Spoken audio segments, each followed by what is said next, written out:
Hi folks, I'm John, this is Signature Customs. Welcome back or welcome along, whichever camp you fall into.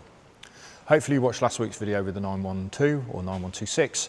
Appreciate it's a bit of a mismatch of a video, as these things are when you pick them up and start from scratch and you're halfway through already. It's just a bit weird, and I understand that. So you'll be very glad to know that this week we are back on the Rolls-Royce. So this week we're going to concentrate on two things. One is unboxing, a bit like a Temu video. Oh, look what we got for £1. A, it was a bit more than £1, and B, it wasn't from Temu. But it's a really significant part of the build, so that's here. Secondly is we're going to do some work on the steering column. So if you remember back to the last video, I was sat clinging onto the steering wheel because I was too far back. We need to shorten the steering wheel and clean it up and do some repair work, ultimately, I'm sure, because it's 91 years old, so it's going to need some bearings, I guess, at the very minimum. So one thing I'd really like to do this week is say a massive shout out to one of my subscribers and a very good friend of 30 years, Neil. So Neil Chapman, thank you so much, buddy. Neil really kindly donated a plasma cutter to me because mine has broken, and also a load of flap discs, and I mean like boxes of the things. Always useful, as I'm sure you all know. So thank you very much from the bottom of my heart there, Neil. Just massively helpful and generous. Thank you so much. So moving on from there, let's get into the video, and I'll see you at the end. So before we get into anything serious this week, I do read all the comments and the various things people recommend. So this week, no gloves, no noise. And somebody very kindly recommended the Engineer Workshop practice books, and volumes 1 to 3. And I did say I'd order them, and they turned up, and these things are amazing. So if you do happen to be doing some machining, or you want to educate yourself, which is something I really enjoy, you know, I can't recommend these enough. And eBay UK, they're sort of 10 or 12 quid or something silly, so they're like 3 really good books for next to nothing. So thank you very much. So while we're here, seems a bit apt to do this while we're here, so yeah, Neil, thank you very much for the cut discs, of which I keep dropping them, and the plasma cutter. The next thing we have in our box, this is Temu-ish, isn't it? Some Doris from Kansas opening up a pile of crap she's bought from Temu for $3. Anyway, this isn't quite that. So one of the things, the second elephant in the room, we know the one of this is a gearbox. The other one is the oil. So significant part here we have in my box of tricks that's arrived. And I have to say, I'm really pleased with this. This is a second-hand, as you can probably tell. That is a 19-litre sump tank. So this is going to live somewhere at the back of the car, and we'll run all the fuel, all the oil to the car via a sump pump. So as I said in the intro, this week we're looking at the steering. So basically we've got to work out from the connection here, we have a really long arm. So at the bottom here we have a drag link, and then we have the steering box. The steering box obviously is connected to the steering column and therefore the wheel. A couple of things need to happen. We need to, one, brace the chassis, because the chassis physically moves when we pull on the, I don't know if you can see that, but the chassis physically moves when we pull on the steering column. So the steering column itself is mounted sort of halfway over the chassis, so that needs to change. We need to rectify that. We also need to shorten the steering column, as we discussed in the last episode on the Rolls-Royce. So the steering column needs shortening. That's really the end goal. But you also need to make some sort of steering box mount, and we need to just sort out some of the angles on the steering. First port of call, take the steering column off. In order to take the steering column off, I'm just going to take off the bulkhead, get that out of the way, and then I can lift everything out in one simple piece.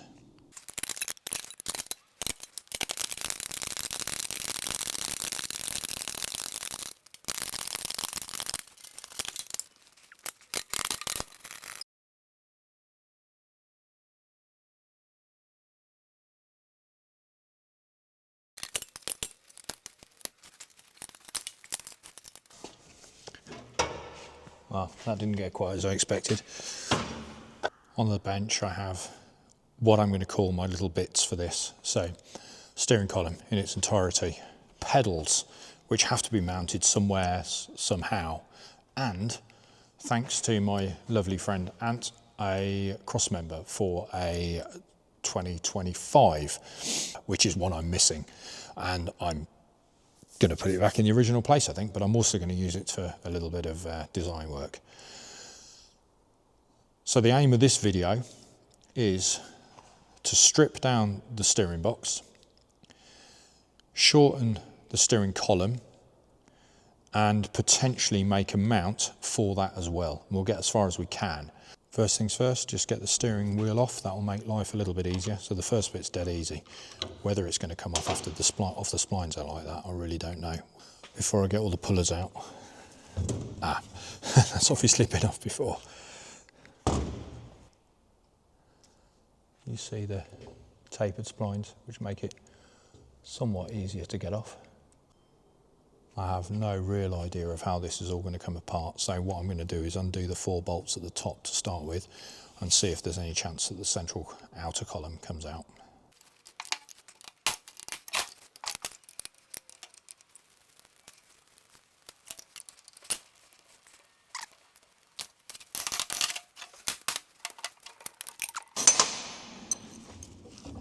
I suppose the next obvious is to take the bottom off.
I hate it when they're really loose, but they're not loose enough to undo by hand. Nothing bloody worse, is there? You're piddling about, turning nothing, but the second you try and do it with your fingers, it won't do it.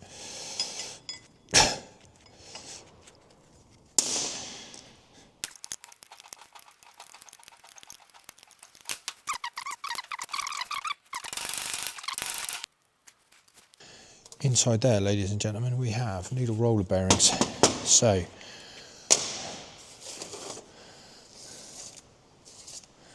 fortunately, I cleaned the floor this morning, so I don't have lots of grot all over the floor, which means that where I've just dropped a load, I can see them all. How many there are supposed to be in there, Lord only knows. Roller bearings live in there. So all this needs a clean up anyway, so that's good to get it out. Next off, I think, is this section here. Do we think?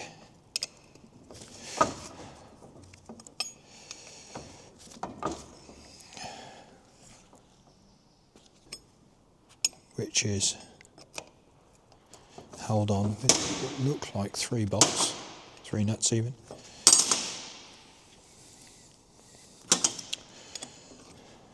Typical.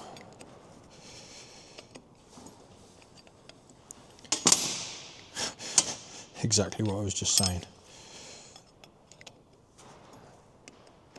No resistance on the spanner. But the second you try and do it by hand, it doesn't want to know. This is under some sort of tension internally by the looks of it.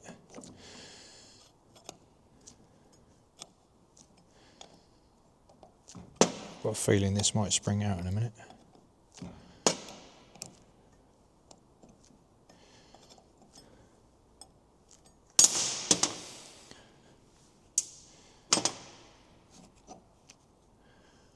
Okay, yeah, there you go, little spring inside there, look, along with a lot of water and horribleness. I'm going to let the water come out of there. In fact, I'm going to leave that overnight to let that water drain out of there. I think that just makes life a little bit easier for us.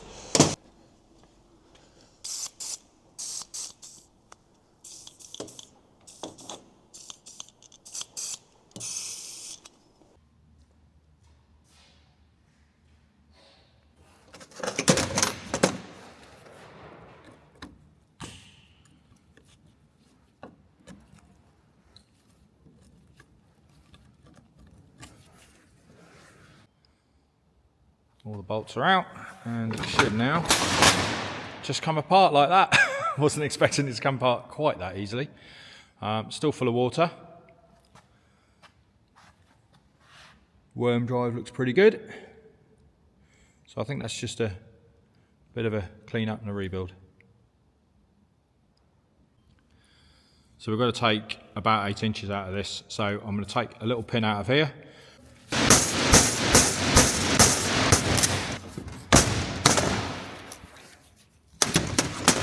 As they say in the trade, ta-da! Yeah. Say hello to Tim. Hello. Who is one of my partners in crime and basically comes over and bodges with me.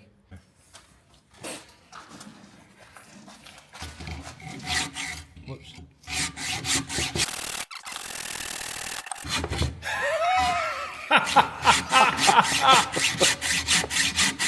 Once a great man.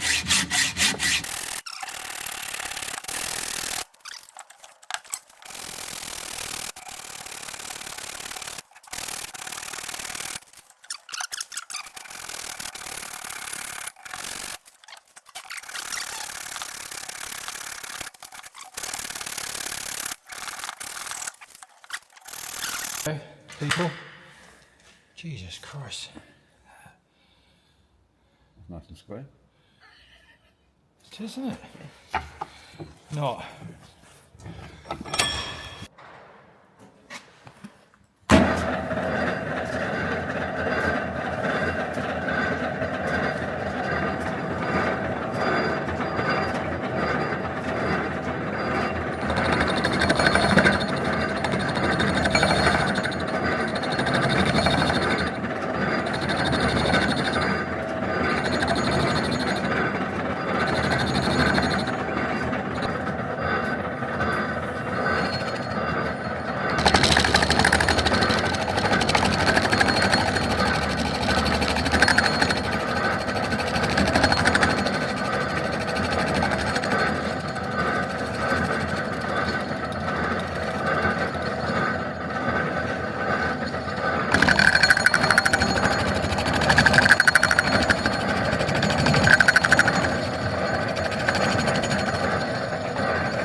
Yeah, we will, yeah.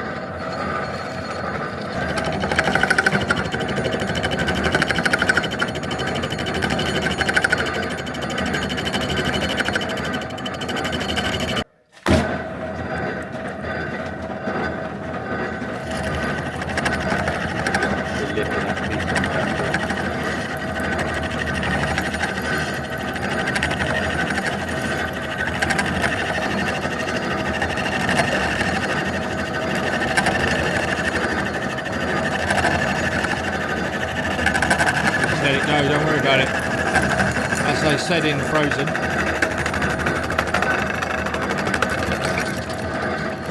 He's just held on at the other end now.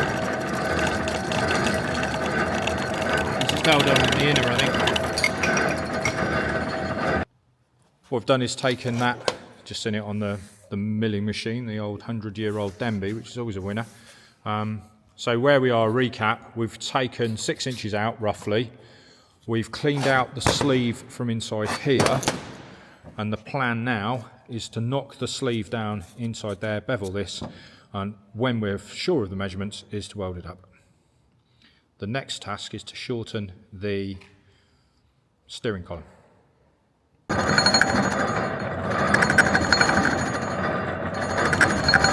think I might find the arbors not straight anyway.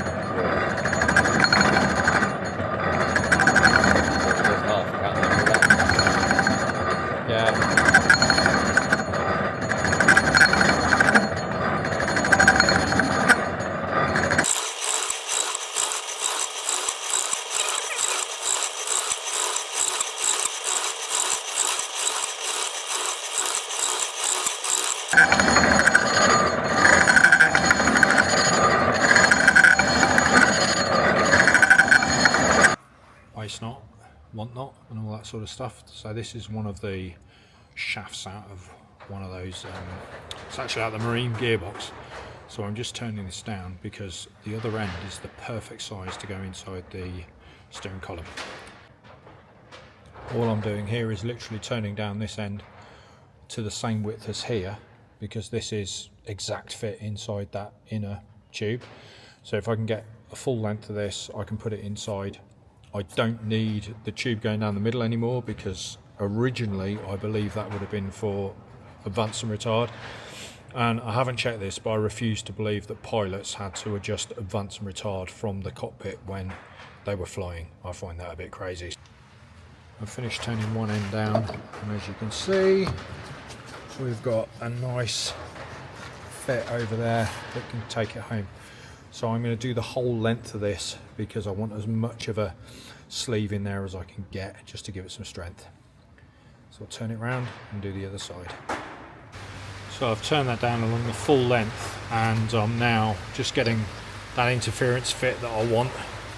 Used a file, so I'm going to knock this on a bit further, and then we know that it's a nice snug fit.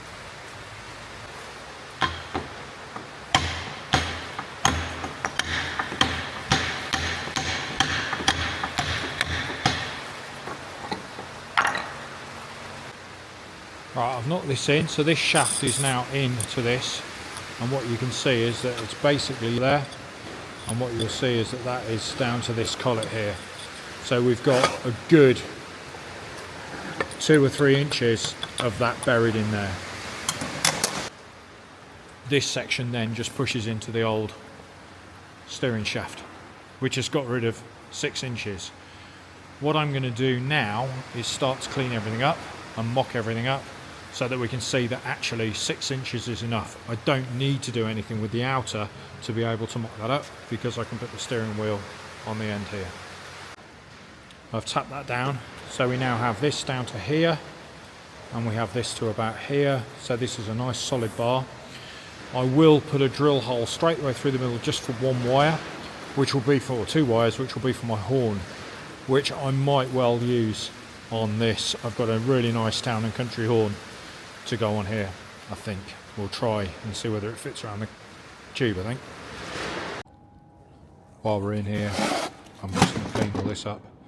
This is beautiful brass, so it's just a soft wire wheel. It's taking a bit of time. The paint's pretty old and it's almost like an enamel, but we'll get all that off, get it all cleaned up. While we're here, we might as well do all that. So back into the morning of the night before, morning after the night before, and what I did last night was just leave these couple of pieces just in some thinners, just to hopefully soften the paint up, which in fairness is exactly what it's done. So I can just give these a clean over.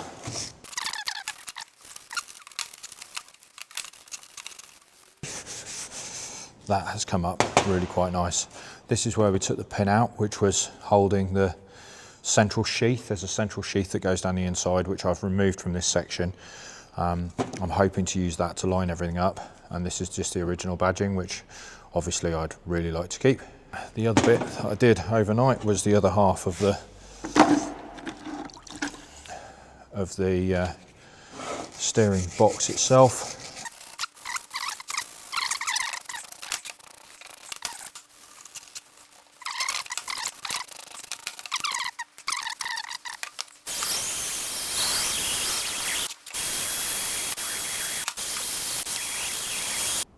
I don't want to go mad with this, I just want this to look clean. I don't necessarily want it polished, just want it to look clean, so hopefully you can get an idea. I'm not going to go crazy with it at the moment because you never know. So I'm just going to clean up the original bearings and basically pop them back over this, and then I can mount this back in place, and then basically that will give me a position of the steering. These bearings mount in there like so. They're on a taper inside, so that basically goes in there like so. Then what we need is the other ones, which is this one here, and that one goes in there like so. So we've got it all back together, at least in a position where it sits. There is a bearing that goes in here and holds everything into place, but at the moment I don't think we need that. What we're going to look for in this particular instance is purely getting the steering column mounted where we want it. And in order to do that, we need literally a couple of bolts on the mount, like so. You will be able to see on the side of the steering box that there are openings. Now these wouldn't be there normally, they would be round holes, and these have been elongated. And they've been elongated so that the steering column can move up and down, and it's basically allows you to clamp the steering wheel in the position that you want it. Well, I've just stuck the steering wheel back on. I've stuck the steering box in its correct place. I haven't put the innards and the arm on and everything else because that would seem fairly pointless at this time. As you can see, the steering column comes up, and I'm just going to pop myself into my very rudimentary seat here, giving me my positioning here. And I think it's still fair to say that this can go forward quite a lot. I've got the steering column basically on top of me. I think we can still come forward a long way. Putting the bulkhead back into place and then putting the steering column in, the reality is that if I put the steering column where it is, it's just too far back still. So I'm actually going to take out another, I think I'm going to take out another 6 inches, maybe more. I think the back of the seat needs to be roughly where that cross member is, which means that the seat needs to be above the gearbox, which means that the steering column probably needs to be in line with this section here. So I think what I'm going to do is I'm going to cut it down, and then I can always add it back in if it isn't right. There's my shaft in there, as was, and this is now my new shaft, which I've shortened down again. So just bear with me a second. There we go. Right. So that fits in there. I will knock that in. Slightly changed my seating arrangements, but in essence now I have a seat which puts me there. I have everything there. I think we have it pretty much right. It gives me some leg room. I've got space in front of me. My fingers, my wheels go around. Obviously we could use a smaller steering wheel. I've got my gear change is going to be here, and I can rotate that slightly so it's a bit more inboard if I want to, although I can just have a cowling around the outside.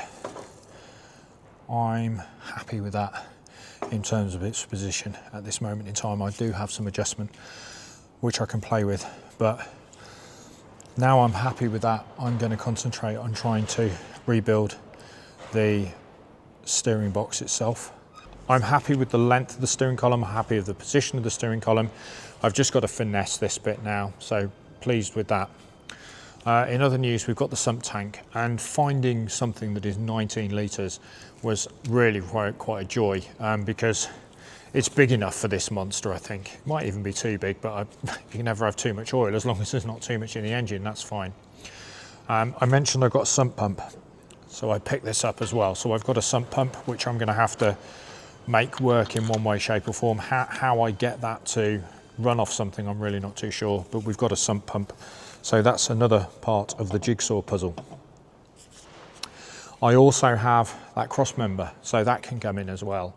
So there's plenty to be going on with this over the next week or so, and we'll get another video out next weekend. The Fiat, I've had all the paperwork back from Nova now. That's been confirmed that that's all done. So I had to send away to prove that there's no duty to be paid on the vehicle, even though it's been here since 1929. So that was a bit frustrating. That's now here, done, sorted. And I've sent the paperwork off again, so I should get a registration document over the next maybe 2 weeks for that, so that'll be good. We can get into that. And yeah, we'll get this steering column finished over the next week or so. So stay tuned, see you next week. Thank you very much for watching.